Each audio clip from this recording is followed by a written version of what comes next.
സിന്ധു നദീജല കരാർ റദ്ദാക്കിയതിന് പിന്നാലെ ചെനാബ് നദി വഴി തിരിച്ചുവിടാനുള്ള സാധ്യത പഠനം ആരംഭിച്ച് ഭാരതം. 650 മുതൽ 871 വരെ മില്യൺ ഏക്കർ ഫീറ്റ് ജലം ഭാരതത്തിലേക്ക് തിരിച്ചൊഴുക്കാനാണ് പദ്ധതി. പഞ്ചാബ്, ഹരിയാന, രാജസ്ഥാൻ തുടങ്ങിയ സംസ്ഥാനങ്ങളിലേക്ക് വെള്ളം എത്തിക്കുന്ന രീതിയിൽ വഴി തിരിച്ചുവിടാനാണ് പദ്ധതി. ഇതിൻ്റെ വിശദാംശങ്ങളുമായി ഐസൻ ജോസ് ചേരുന്നു. ഐസൻ, പണിയുടെ പിറകിൽ പണി കൊടുത്തുകൊണ്ടിരിക്കുകയാണ് ഭാരതം. എന്തായാലും സിന്ധു നദീജല കരാർ അത് പുനഃസ്ഥാപിക്കണം എന്ന് കേണപേക്ഷിക്കുകയാണ് പാകിസ്ഥാൻ. അപ്പോഴാണ് ചെനാബ് നദി വഴിതിരിച്ചുവിടാനുള്ള സാധ്യതാ പഠനം ഭാരതം ആരംഭിച്ചിരിക്കുന്നത്. വിശദാംശങ്ങൾ ഐസൻ.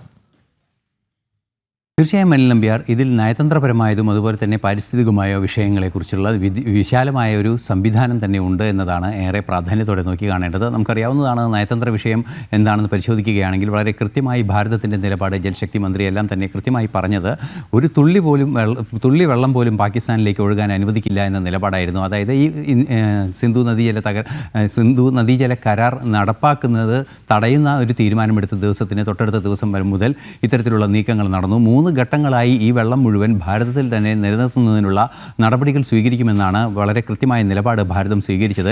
അതിൻ്റെ ഭാഗമായാണ് ഇപ്പോൾ ഈ ചിനാബ് നദിയിലെ വെള്ളം വഴിതിരിച്ചു വിടാനുള്ള സാധ്യതാ പഠനത്തിൻ്റെ മുന്നൊരുക്കങ്ങൾ നടത്താനുള്ള ഒരു തീരുമാനമുണ്ടായിരിക്കുന്നത്. പദ്ധതികൾ ആരംഭിച്ചിരിക്കുന്നത്. പ്രീ ഫീസിബിലിറ്റി സ്റ്റഡി എന്നതുകൊണ്ട് ഉദ്ദേശിക്കുന്നത് ഇത്തരത്തിൽ വെള്ളം തടയുകയാണെങ്കിൽ അല്ലെങ്കിൽ വെള്ളം വഴിതിരിച്ചു വിടുകയാണെങ്കിൽ ഏതൊക്കെ രീതിയിലുള്ള ഇനണ്ടേഷൻ, അതായത് വെള്ളം ഉയരാൻ സാധ്യതയുണ്ട്, അതുപോലെ തന്നെ ഏതൊക്കെ പ്രദേശങ്ങളിൽ വെള്ളം എത്താനുള്ള സാധ്യതയുണ്ട്, അതുകൊണ്ടുണ്ടാകുന്ന പാരിസ്ഥിതിക പ്രശ്നങ്ങളെല്ലാം തന്നെ പ്രാഥമികമായൊരു പഠനം, അത് ലഭ്യമായ വിവരങ്ങളനുസരിച്ച് കൃത്യമായ ബെഞ്ച് മാർക്കുകൾക്ക് അനുസരിച്ച് പഠിക്കുക എന്ന ആദ്യഘട്ടം നടപടിയിലേക്കാണ് ഇപ്പോൾ നീങ്ങിയിരിക്കുന്നത് എന്നാണ് മനസ്സിലാക്കാൻ സാധിക്കുന്നത്. ഇതിൽ ലക്ഷ്യം വയ്ക്കുന്നത് പഞ്ചാബ് 3 സംസ്ഥാനങ്ങളെയാണ് 3 സംസ്ഥാനങ്ങളിലേക്ക് വെള്ളം എത്തുന്നതിന് വേണ്ടിയുള്ള പദ്ധതിയാണ് ലക്ഷ്യം വയ്ക്കുന്നത്. ഹരിയാന, രാജസ്ഥാൻ, അതുപോലെ തന്നെ പഞ്ചാബ് എന്നീ സംസ്ഥാനങ്ങളിലേക്ക് ഈ വെള്ളം വഴിതിരിച്ചു വിടാനുള്ളൊരു സാധ്യതയാണ് പരിശോധിക്കുന്നത്. സ്വാഭാവികമായും ഈ സാധ്യത പരിശോധിക്കുമ്പോൾ ആ മേഖലകളിലേക്ക് വെള്ളം കൂടുതൽ എത്തേണ്ട പ്രദേശങ്ങൾ ഏതാണ്, കൃഷിക്ക് കൃത്യമായി 2-3 ഘട്ടങ്ങളിൽ കൃഷി ചെയ്യുമ്പോൾ വെള്ളം ലഭ്യമാക്കുന്നതിന് വേണ്ടി വരുന്ന പ്രദേശങ്ങൾ ഏതൊക്കെയാണ് എന്ന് കണ്ടെത്തിക്കൊണ്ട് കൃത്യമായ ഒരു നിമിഷം ഞാൻ ഇടപെടുകയാണ്. നയതന്ത്ര വിദഗ്ധൻ ശ്രീ KP ഫാബിയാനും ചേരുന്നു. ശ്രീ ഫാബിയൻ, ചെനാബ് നദി വഴിതിരിച്ചുവിടാനുള്ള സാധ്യതാ പഠനം ഭാരതം ആരംഭിച്ചിരിക്കുന്നു. ഇത് പാകിസ്ഥാന് എത്രത്തോളം തിരിച്ചടിയാകും? എന്താണ് താങ്കളുടെ നിരീക്ഷണം? ഇതിങ്ങനെ വെള്ളം തിരിച്ച് മാറ്റുവാണെങ്കിൽ, ഇതിന്റെ ഡയറക്ഷൻ മാറ്റുവാണെങ്കിൽ പാകിസ്ഥാനെ സംബന്ധിച്ചിടത്തോളം അത് വലിയൊരു തിരിച്ചടി ആയിരിക്കും. പക്ഷെ ഞാൻ ഒരു കാര്യം പറയാൻ ആഗ്രഹിക്കുന്നു. ഈ ഫീസിബിലിറ്റി സ്റ്റഡി നടത്തുന്നതൊക്കെ നല്ല കാര്യമാണ്. പക്ഷെ നമ്മൾ അതിന്റെ ലാർജർ പിക്ചർ മനസ്സിലാക്കണം. അതായത് ഇന്ത്യ ഒരു അപ്പർ റൈപ്പേരിയൻ സ്റ്റേറ്റ് ആണ്, പാകിസ്ഥാൻ ലോയർ റൈപ്പേരിയൻ സ്റ്റേറ്റ് ആണ്. അപ്പോൾ നമ്മൾ ഇന്ത്യ ഒരു അപ്പർ റൈപ്പേരിയൻ സ്റ്റേറ്റ് ആയിട്ട് എങ്ങനെയാണ് പാകിസ്ഥാനെ ലോയർ റൈപ്പേരിയൻ സ്റ്റേറ്റിനെ ട്രീറ്റ് ചെയ്യുന്നുള്ളത് ചൈന വീക്ഷിക്കുന്നുണ്ട്. ചൈന ഇടയ്ക്കിടെ പാകിസ്ഥാനോട് കൊടുക്കുന്ന സപ്പോർട്ടിനെ പറ്റി നമുക്ക് എല്ലാവർക്കും അറിയാമല്ലോ. യാതൊരു സംശയവും അക്കാര്യത്തിൽ വേണ്ട. അപ്പോൾ അങ്ങനെയാണെങ്കിൽ ഒരു ദിവസം നാളെയോ മറ്റന്നാളോ ചൈന ഇന്ത്യയോട് പറയും, ചൈന ഒരു അപ്പർ റൈപ്പേരിയൻ സ്റ്റേറ്റ് ആണ്, ഇന്ത്യ ഒരു ലോയർ റൈപ്പേരിയൻ സ്റ്റേറ്റ് ആണ്. അപ്പോൾ താങ്കൾ എങ്ങനെയാണ് ഒരു ലോയർ റൈപ്പേരിയൻ സ്റ്റേറ്റ് ട്രീറ്റ് ചെയ്തത്, അതുപോലെയാണ് ഞങ്ങളും താങ്കളെ ട്രീറ്റ് ചെയ്യാൻ പോകുന്നത്. അപ്പോൾ ഇത് നമ്മൾ മനസ്സിലാക്കണം. രണ്ടാമത് പാകിസ്ഥാൻ ഇത് ICJയിലേക്ക് കൊണ്ടുപോകും. ഇപ്പൊ തന്നെ 4 എഴുത്തുകൾ എഴുതി കഴിഞ്ഞു. അപ്പോൾ അവിടെയും എംബാരസ്മെന്റ് ഉണ്ടാകും. ഏറ്റവും നല്ല സൊല്യൂഷൻ ഇതാണ്. പാകിസ്ഥാൻ ടെററിസം ഒരു ഫോറിൻ പോളിസി ആയിട്ട് ഉള്ളത് ഉപേക്ഷിക്കുക, എന്നിട്ട് ആ ക്യാമ്പ്സ് എല്ലാം ഡിസ്ട്രോയ് ചെയ്യുക, അത് നടത്തുന്നവരുടെ മേലിൽ നടപടിയെടുക്കുക. അത് വെരിഫൈ ചെയ്യാനായിട്ട് ഇന്ത്യക്ക് സൗകര്യം കൊടുക്കണം. പക്ഷെ അതുവരെ ഇന്ത്യ വെയിറ്റ് ചെയ്യരുത്. പാകിസ്ഥാൻ ഈ ഡയറക്ഷനിൽ നല്ല നടപടികൾ എടുക്കുകയാണെങ്കിൽ, ക്രെഡിബിൾ ആയിട്ടുള്ള സ്റ്റെപ്പ് എടുക്കുകയാണെങ്കിൽ ഉടനെ തന്നെ ഇന്ത്യ ഈ അബയൻസ് നിർത്തിയിട്ട് ഇൻഡസ് വാട്ടർ ട്രീറ്റിയിലേക്ക് തിരികെ വരണം. ശ്രീ ഫാബിയാൻ, സിന്ധു നദീജല കരാർ പുനഃപരിശോധിക്കണം, അത് പുനഃസ്ഥാപിക്കണം എന്ന് വീണ്ടും കേണപേക്ഷിക്കുകയാണ് പാകിസ്ഥാൻ അതിലൊരു തീരുമാനം അല്ലെങ്കിൽ ഒരു സമവായ ചർച്ച താങ്കൾ പ്രതീക്ഷിക്കുന്നുണ്ടോ? ഞാൻ പറയുന്നത് ഇതാണ്, സിന്ധു നദി കരാറിനെ പറ്റിയുള്ള അമെൻമെന്റ് വേണമെങ്കിലോ അല്ലെങ്കിൽ വേറൊരു കരാർ വേണമെങ്കിലോ അത് നമുക്ക് പാകിസ്ഥാനോട് പറയാം. പക്ഷേ ഈ അബയൻസിൽ നമ്മൾ ഉറച്ചു നിൽക്കുകയാണെങ്കിൽ ബുദ്ധിമുട്ടുകൾ ഉണ്ടാവും നമുക്ക്. ഓക്കെ ശ്രീ ഫാബിയാൻ, വളരെയധികം നന്ദി പ്രതികരിച്ചതിന്. വീണ്ടും ഐസനിലേക്ക് പോകുന്നു.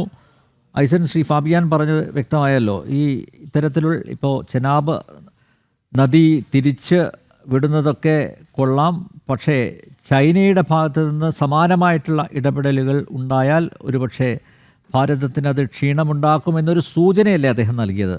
ഞാൻ അങ്ങനെയാണ് മനസ്സിലാക്കുന്നത്. ഐസൻ, തീർച്ചയായും അങ്ങനെ ഒരു സൂചന തന്നെയാണ് ഇപ്പോൾ ഫാബിയാനും. അതുപോലെ തന്നെ അങ്ങനെ ഒരു നിലപാട് സ്വാഭാവികമായും ഉണ്ടാകാനുള്ളൊരു സാധ്യതയുണ്ട്. നമുക്കറിയാവുന്നതാണ്, ചൈന പാകിസ്ഥാനെ പിന്തുണയ്ക്കുന്ന ഒരു രാജ്യം തന്നെയാണ്. പല രീതിയിൽ പിന്തുണയ്ക്കുന്നുണ്ട്. അത് ചൈനയെ സംബന്ധിച്ചിടത്തോളം ചൈനയുടെ നിക്ഷേപങ്ങൾ പോലും പാകിസ്ഥാനിലുണ്ട്. ആ പാകിസ്ഥാനിലെ നിക്ഷേപങ്ങൾക്ക് തീർച്ചയായും അനിവാര്യമായ ഒരു ഘടകം തന്നെയാണ് വെള്ളം എന്നതുകൊണ്ട് തന്നെ അത്തരത്തിലുള്ളൊരു സാഹചര്യം ഒരു തരത്തിലും വിട്ടുവീഴ്ച ചെയ്യാവുന്ന ഒരു സാഹചര്യം ഉണ്ടാകില്ല. ചൈനയുടെ ഭാഗത്തു നിന്ന് അത്തരമൊരു നീക്കം ഉണ്ടാകും എന്ന് തന്നെയാണ് നിലവിലെ സാഹചര്യങ്ങളിൽ പ്രതീക്ഷിക്കുന്നത്. പക്ഷേ അത്തരമൊരു നീക്കം ഉണ്ടാകാതെ നമുക്കറിയാവുന്നതാണ്, ഒരു പരിധിവരെ അത്തരമൊരു വെല്ലുവിളി എങ്ങനെ നേരിടണം. നമുക്ക് ഈ അടുത്ത ദിവസങ്ങളിലാണ് ചൈനയുമായുള്ള അതിർത്തി പ്രശ്നം നമ്മൾ ചർച്ചയിലൂടെ പരിഹരിക്കാൻ ഒരു തീരുമാനമെടുക്കുകയും ചർച്ചയിലൂടെ അതിർത്തിയിലെ സേനാവിന്യാസം പിൻവലിക്കുന്നതിനുള്ള നീക്കങ്ങളിലേക്കെല്ലാം പോയത്. അപ്പോൾ ആ ഒരു സാഹചര്യം മാത്രമല്ല, ഇന്ന് നടന്ന ഒരു വിഷയം കൂടി ഈ കഴിഞ്ഞ ദിവസം അല്പസമയം മുമ്പ് നമ്മൾ വാർത്തയിൽ നൽകിയ ഏറ്റവും സുപ്രധാനമായ ഒരു ഘടകമുണ്ട്. ബ്രിക്സ് രാജ്യങ്ങൾ പഹൽഗാം ആക്രമണത്തെയും ഭീകരതയും ഒക്കെ അപലപിക്കുന്ന ഒരു സാഹചര്യമുണ്ടായി. ചൈന ഉൾപ്പെടെ അക്കാര്യത്തിലൊരു നിലപാട് സ്വീകരിച്ചു എന്നതാണ്. അവിടെയാണ് ഫാബിയാൻ പറഞ്ഞതിൽ നിന്നും വളരെ കൃത്യമായൊരു നിരീക്ഷണത്തിലേക്ക് നമുക്ക് എത്താൻ സാധിക്കുന്നത്. ഭീകരവിരുദ്ധ നിലപാടുകളെ കൃത്യമായി പാകിസ്ഥാൻ പിന്തുടരുകയും ഭീകരാക്രമണങ്ങൾ കേന്ദ്രീകരിക്കുന്ന അല്ലെങ്കിൽ ഭീകരർ കേന്ദ്രീകരിക്കുന്ന പ്രദേശങ്ങൾ വളരെ കൃത്യമായി കണ്ടെത്തി അത് നശിപ്പിക്കുകയും ചെയ്താൽ സ്വാഭാവികമായും അത് നിരീക്ഷിക്കുന്നതിനൊരു സംവിധാനം ഭാരതത്തിന് ഒരുക്കുക കൂടി ചെയ്യുകയാണെങ്കിൽ ഈ പ്രശ്നത്തിൽ നിന്നും പരിഹാരം കാണാനുള്ളൊരു നിലപാടിലേക്ക് അല്ലെങ്കിൽ ഈ വെള്ളം തിരിച്ചു നൽകുന്നതിനൊക്കെയുള്ള തീരുമാനങ്ങളിലേക്ക് പോകാൻ സാധിക്കും എന്നൊരു യാഥാർത്ഥ്യം കൂടി നിലനിൽക്കുന്നുണ്ട്. അങ്ങനെ ഒരു വസ്തുത വരികയാണെങ്കിൽ, അങ്ങനെ ഒരു കാര്യങ്ങളിലേക്ക് സംഭവങ്ങൾ നീങ്ങുകയാണെങ്കിൽ സ്വാഭാവികമായും ചൈന ഈ ഇന്ന് ഉണ്ടായ അല്ലെങ്കിൽ ഈ പഹൽഗാം ആക്രമണം ഉണ്ടായതിന് ശേഷവും അതിന് പിന്നീടുള്ള പല വേദികളിലും ചൈന അതിശക്തമായി ഭീകരതയെ എതിർക്കുന്നൊരു സാഹചര്യമുണ്ട്.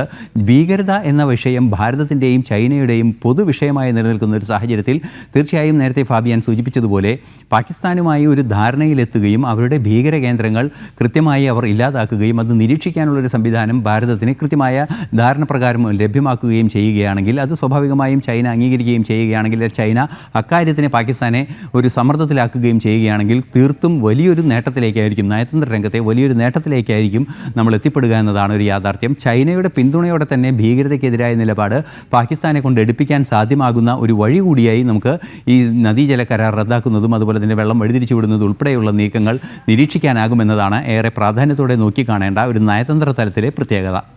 അനിൽ നമ്പ്യാർ.